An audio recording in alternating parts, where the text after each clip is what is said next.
People who take walks at night. What's the scariest thing you've seen? I worked a night shift for 7 years. One night, a young, thin blonde woman was walking down the street at 2 a.m. with no pants or underwear on and a button-up shirt open. I tried to ask if she needed help, and she just stared forward, slowly walking, staring forward. I called the police, and they came and stood in front of her, and she slowly walked into the cop's hand and stopped. I didn't stay and went back to work. I still think of her and what the fuck was going on. I tell myself it was sleepwalking on Ambien or something, and that she wasn't just assaulted and in complete shock. I'll never know, but she was very pretty and seemed well-groomed. Was very strange. Almost 100% sure I witnessed a kidnapping. I was going to get my mail late at night while living in an apartment complex, and on the way back I noticed a woman in her pajamas, surrounded by a few men right by a car. There was an argument and looked like they forced her in the car and drove off. I found her slipper nearby on the grass. I, of course, called the police, and they came, and I let them know what I saw, but I never found out what actually happened. I've never been afraid of the dark. Grew up in the countryside where the nearest streetlight was 10 miles away, so I'm comfortable in dark places, so much so that I often take my dog for a walk at around midnight, just because I like the peace and quiet of the night. I live in a city now, so something about the dark is just soothing to me. That being said, one of the scariest things I've ever experienced, I genuinely have no explanation for. Living in a city, I used to drive out 20 to 30 miles into the country to do some astrophotography. As I'm driving out one night, I see this guy walking at the side of the road with no lights, reflectors, and a big backpack. Didn't think much of it other than it being a little odd. 5 miles later, I see the same guy walking again. I haven't changed directions, turned, and I've been doing approximately 50 miles per hour. As I drove past, he looked and waved at me. I was pretty spooked, but I drove on. I must be imagining things. It can't be the same guy. I get to my field in the middle of nowhere, park up and get the camera out, and turn off all the lights so my eyes adjust to the dark. All is going well, and for 30 minutes I'm content and starting to relax. Suddenly I hear a rustling near the hedge by the road. Crunching leaves, grass being kicked. It was footsteps. I immediately get a feeling of dread, like I'm in severe danger and something bad was going to happen. I grab my camera, toss it in the car, get in, lock the doors, and turn on the headlights. When I turn out of the field, I pass where I heard the noise and saw fresh footprints in the mud, but no sign of anyone.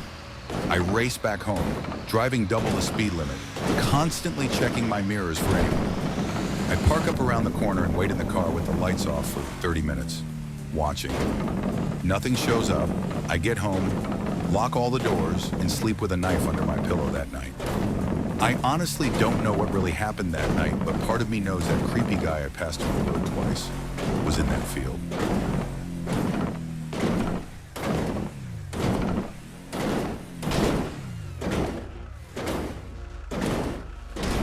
More backpacking than a walk, but this fucking terrifies me to this day.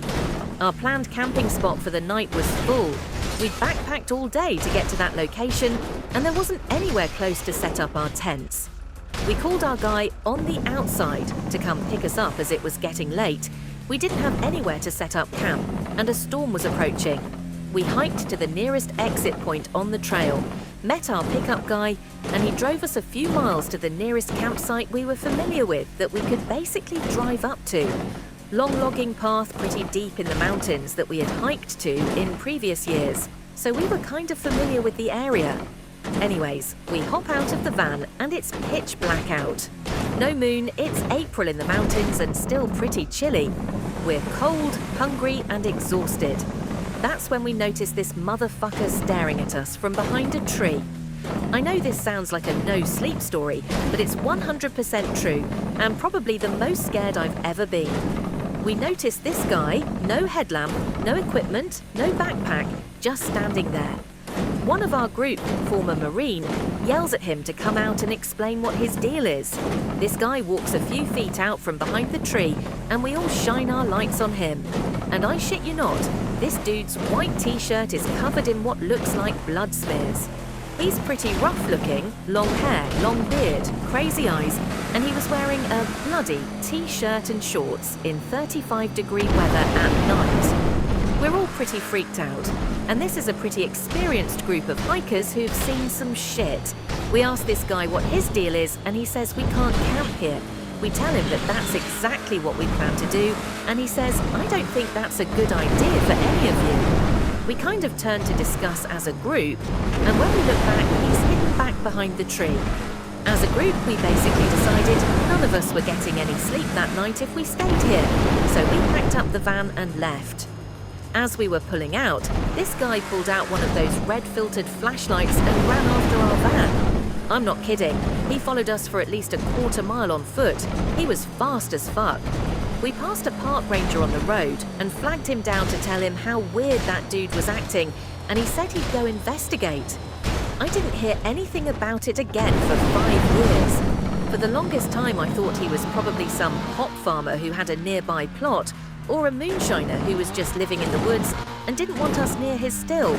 People hunt all the time out there, which would maybe explain the blood a little bit. But I was recently at an event with some of those guys, again for the first time in years, and that creepy dude from the woods got brought up. One of them, who still lives nearby, broke out his phone and said, I forgot to tell you guys, I saw him again. Pulls up a news article and there he was, so obviously the same guy. He'd been arrested for murdering some poor girl on the trail. Timelines didn't match up, so I fully believe we saw this guy shortly after he'd murdered someone else. He hasn't been charged with anything else as far as I'm aware. I'm not backpacking without a gun anymore. Many years ago, my boyfriend and I decided to take a late-night walk around his generally safe neighborhood. We got a few steps past the driveway when a shirtless guy came running over with a hammer in one hand and a machete in the other. My boyfriend stayed super calm and asked the man what was going on. Apparently, some man had just broken into his apartment and tried to kidnap his young daughter, so he was chasing him down to either shatter his fingers with the hammer or chop off his hands entirely with the machete. And he thought my boyfriend was possibly this man. My boyfriend gave me his car keys and told me to take myself home. We lived apart at the time, so I went and got his car, and by the time I was backing out of the driveway, the man was screaming at my boyfriend, who was just standing there calmly with his hands in the air. I drove a block away so the man wouldn't see me, rolled the windows down to try to hear what was happening, and called the cops. The machete man ended up running off, and I don't know if they ever got him. My boyfriend was fine though, thank God.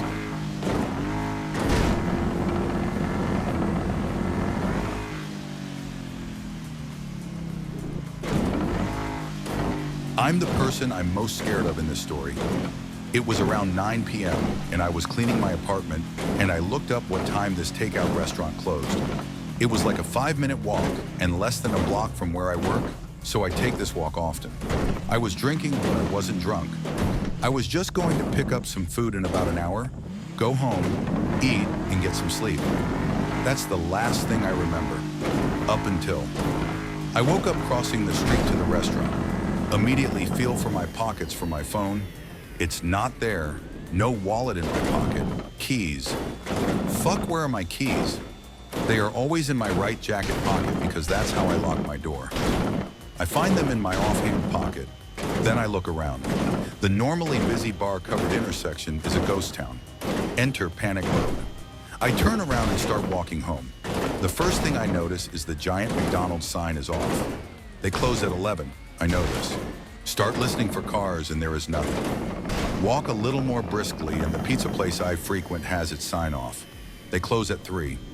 I pick up my pace just trying to get home as quick as I can. I get half a block from my apartment building and the only person anywhere around me bikes past me, then turns around and circles me. I freeze and look at him out of the corner of my eye. He pedals off and I sprint to my door. My door lock was always kind of janky to the point where I was the only person who could lock it easily. The mechanism just wasn't secure. I get to my door and find it locked. Edit. Get inside. Grab my phone, crazed about what time it is. It's dead. It took what felt like an eternity to finally get it to charge and turn on. It's gaining in 5 in the morning. Something switched off on me around 9 p.m. slept for 7 hours, then I locked a broken lock with my left hand and walked 5 blocks before I snapped back. I'll never forget that moment of slowly realizing where I was and not understanding what was wrong. I tried an electric bike my aunt had while we were visiting. I wasn't used to how abruptly it would accelerate, so when it did, I yelled for a second. My cousin was taking a video of me the whole time because I most probably would have done something to make an absolute fool out of myself, like crashing, and it would have been hilarious. So there I was, riding to the end of the street and turning back around when I noticed a lot of men holding large rocks in their hands. Barefoot came by as if they're hunting someone down. We were then told to come inside immediately as someone had just taken a machete and started attacking people at a party just around the corner where we were having a party. Later that night, we replayed the video and we noticed that when the bike accelerated and I yelled, a man walking in front of me was holding a machete. He statedly whipped around and glanced at me. We're glad he didn't swing the machete. He was so close he wouldn't have missed. He matched the description of the man who hacked random and multiple people that day.